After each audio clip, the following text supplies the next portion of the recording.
Welcome to Warcenter, on location at the card shop. Hi. All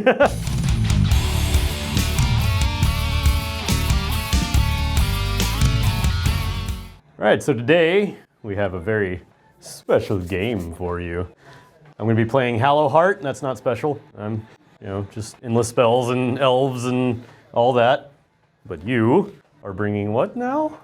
Sons of Behemat. I finally got them up to a paintable, playable standard, so we're gonna see how they go. Why has it taken so long? Aside from us just both being terribly slow painters, for you to get these guys out. Is there some sort of theme? There is. I've never used green stuff and stuff before, so this is my first try at it. And why not first try green stuff work on a very expensive army? Yeah, there you go. Don't have to mention it. I'm Jared. You probably know that. No, you probably don't. Who am I kidding? And this is Jonah, owner of the card shop. Hi. Anyway, back to important things. Tell me more about these green stuffed giants. So I had to order in the green stuff and finally found it. Came in and started finally getting to work on it. And I didn't want them to look like normal giants because that is the stuff that everybody rushed out real quick to play them. I've never done really a theme on my stuff before, so this one with only 6 models seemed like the easiest to do a theme. And when I first saw them, I was like, you know what? Metal band. So Metal band, as in like... literal death metal. They're not done yet, but they're going to be a sort of black metal, death metal style band. Which honestly fits the themes. Like, the demo's not ready yet, but we totally have songs we're going to release. Like, we'll have recordings soon. Yeah, the name of the band is Death Grip, but with no A in the death part. So, and so along with the green stuff work for hair features, and one has brass knuckles. I also had a buddy of mine 3D print me some stuff, so they actually have amps and instruments. And then I took pieces from the kit and not reposition the arms, but use different arms so they can look sort of like their musical role in the band. So you got a lead singer, guitar player, drummer. Yeah, lead singer, lead guitar, rhythm guitar, bassist, drummer, and eventually the band manager when they finally decide to sell out. That's hilarious. Well, I guess since we know what you are playing, we can see what the actual technical parts are. We're going to go over, Jonah's going to go over his list now. All right, so my list consists of 6 models. I have my Kraken Eater General, and I'm taking Taker Tribe. So my models count, instead of 10 for the little Gargants, the Man Crushers, and 20 for the Mega Gargants, it's 30 for Mega Gargants and 15 models for the Man Crushers. And then I also have an ability where I believe if I kill a hero with an artifact, I can get a roll for a free triumph. I don't know if that's going to come up at all, but it's part of the Taker Tribe. So the General is a Kraken Eater, obviously, and he has the artifact, the Kraken Skin Sandals to average out my stuff up to D3 damage to 3 damage and just make my kick attacks more consistent. And then his command trait is extremely intimidating. So everything within a 3-inch range of him, attacking anything around him as long as they're within 3 inches of him, get -1 to hit in combat. Then I have another Mega Gargant, a Siege Breaker, just a hero, no extra anything, and a War Stomper, who same way, just as he comes. And then my battle line, I have 3 Man Crusher Gargants, but they are all separated into their own separate units. So I have a 6-drop total army, and that's my Sons of Behemat. All right, so that's so many models. Yeah, I know. I mean, slow painting is one thing, but when you have that many models, you know, like Gloomspite flew through those. These ones, man, just day after day. Got to really just chip away at it. Yeah. So what are some... I'm laughing asking this about Sons of Behemat, but what are some of your major tactics with this army? Well, step 1, don't die. Step 2, if I do die, try to take as many with me. There you go. Well, I mean, you are taking a lot more... you still are even more bodies on objectives because you're Taker Tribe. Yes, I've looked at the other ones, and I may consider getting some more Man Crushers for the War Stomper one. I don't really care for the Gatebreaker tribe because a lot of the abilities are like you pick the ability ahead of time, and then if you're not playing against what that ability's good against, then you just have no rules almost. So the Taker tribe is just, it works on all the Gargants as opposed to the other ones working on specific Gargants. It just adds extra models, and that's their biggest thing is being able to, you have a giant block on an objective, I stub my toe into it, and then boom, I steal it from you. So it just is the most powerful, and I mean, you could play them the other way, but I think this is just the best way to play them.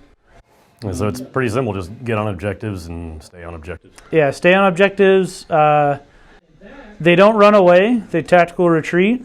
But sometimes you got to, and so barring that, I just kick the objective away. Yeah, if it's not going well, kick it. Yeah. Well, for me, like I said, I'm running Hallowheart, so I will go over that list now. I am Cities of Sigmar, out of Hallowheart. Hallowheart. I can talk. Got Anointed as my general, with command trait Warden of the Flame, and a Battle Mage, who will be my adjutant, and from Akchi, he'll have the lore Roaming Wildfire and Warding Brand. I have a Sorceress on Black Dragon, armed with a Darkling Sword, with the lore Seer Wounds and Elemental Cyclone. An Assassin with the artifact Pauldrons of Living Flame. A Knight Incanter with the lore Whitefire, Crystal Aegis, one of those crystal thing, and Ignite Weapons. 4 units. I have a 10-man unit of Phoenix Guard as my honored retinue.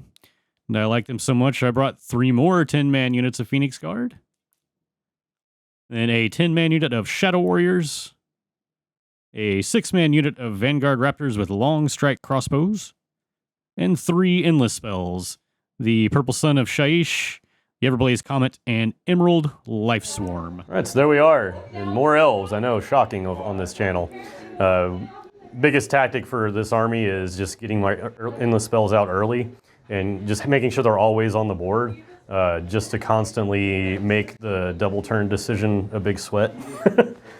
Yeah, I considered running the one that the artifact that makes my Kraken Eater a wizard, but I just feel like one no buff wizard with basic spells is like, it's okay, but I feel like just making I love the Kraken skin sandals because it makes my attacks way more consistent. Okay. And if I can keep my attacks consistent, then I mean your magic will hurt me, but it's way more swingy. Whereas if I can keep damaging you, then ideally I can kill stuff fast enough that I don't die to just all magic. Yeah, it's going to be, the Hallowheart stuff is going to be slightly neutered on here because I have a lot of nuking and a little bit of shooting with my Raptors, but you know, a lot of it does a lot more damage against hordes and not as much against single models, and you are single models. Yeah. But then luckily the Purple Sun comes in, and then it neuters that too because it'll actually only do mortal wounds instead of slaying stuff. Yeah, they play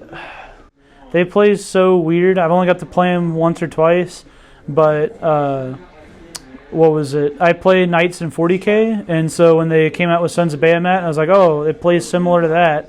So I wanted to get them, got them, played them, and they play super weird compared to like every army I play. I play Slaves to Darkness and Gloomspite, which is usually a bunch of Marauders or Goblins, and just gum up the objective and hopefully drown you in bodies and I get points. But with this one, yeah, I gum up objectives, but with one model, and they actually do damage. Like I have minimum -1 rend on pretty much everything in the army. Yeah, that's going to be painful. So Luckily, that's why I have the Emerald Life Swarm in pretty much every city's list I run, because an empowered Life Swarm is really good. But with Phoenix Guard being the meat of my army, if they don't get wiped, and then an Emerald Life Swarm brings back several models, it's just disheartening for opponents usually. So yeah, I can see that.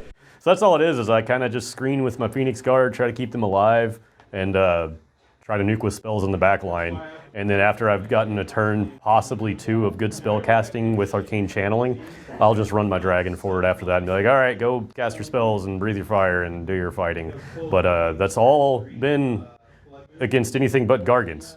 And with Gargants, I honestly am not sure how I'm going to approach this, especially because, one, we're going to be in the realm of metal, because it's a requirement for Jonah's army. It's literally in the rules. I can't change it. Yeah, So. yeah, we consulted it, we tried to, but They haven't FAQ'd it yet, so I have to be in realm of metal. yep, if what is it, Death's Grip is on the board, has to be in realm of metal. Yep. Sorry, guys. And this is going to be in the battle plan Star Strike, so I'm going to go over that right now. In Star Strike, players must set up units wholly within their own territory and more than 12 from enemy territory, meaning that there's a 12-inch from the board edge deployment. At the start of the second battle round, before determining who has the first turn, set up 1 objective on the border between the players' territories. At the start of the third battle round, before determining who has the first turn, set up 2 more objectives, 1 in each player's territory. And then you refer to the map by rolling a d6, or a d3 technically. And it's just each objective is worth the same amount of points as the current battle round. So if you score it in turn 2, each objective you score is worth 2. In turn 4, each objective is worth 4 points, etc. Scorched Earth. That one's going to be fun because we have Star a Strike? lot of weird... Oh yeah, Star Strike? What did I say? Scorched Earth. Scorched Earth? Yeah. I mean, the Earth is going to be scorched with our rock. Oh, that's right. So Star Strike, that thing I just went over, with the randomness of not knowing where the objectives are going to show up, I think that adds a little bit of tension to the game with how both of our armies play. Yeah, my army definitely wants to stand on a spot and try to see if you could push them off. When that spot's way over there, it's going to be interesting. They can be fast, but I have to really try to utilize the Man Crusher run and charge while near a big guy. To hopefully get there. But Man Crushers kind of fold like paper. So we'll see. Yeah, we'll see. I do have an advantage with I have Shadow Warriors, being able to, bamf in somewhere. That's a big deal. But you also have the ability to spread out 6 models on 6 spots in the board and be like, well, no matter where it lands, I have enough models there. Yeah. I don't have a high model count army. I mean, compared to you, it's I know, astronomical, right? but Yeah. But yeah, the only thing I really have to try to take advantage of is the abilities of pile-in and slay models. So like stuff in bag style effects. In this case, collect groupies. You just go and grab all the super fans out of the Phoenix Temple. Yeah, but so trying to slay them and just bounce around the 4-up after save. So I guess that's what's going to be canon for this game, is every time you do that to any of my Phoenix Temple, it's them fanboying and wanting an autograph or something. Yeah. Can I go backstage? Come on, buddy. Yeah, sounds about right. But yeah, so we'll see how well that works out for me. Just try not to get charged often. Yeah, we'll see. I have some ideas, but not that many. I usually don't. I generally fly by the seat of my pants and hope it goes well. And that's going to be even more so with random dropping objectives. But stay tuned after this Warcenter in a separate video, as we do, the battle report, Sons of Behemat versus Hallowheart. Will be there. I'll put it in the card, which will be over there. I don't know. It'll be up here somewhere. It'll be in the description. It'll be in the little boxes that appear after the window. I have plenty of ways to click it. Go check the battle report out. And hey, have a wonderful war game.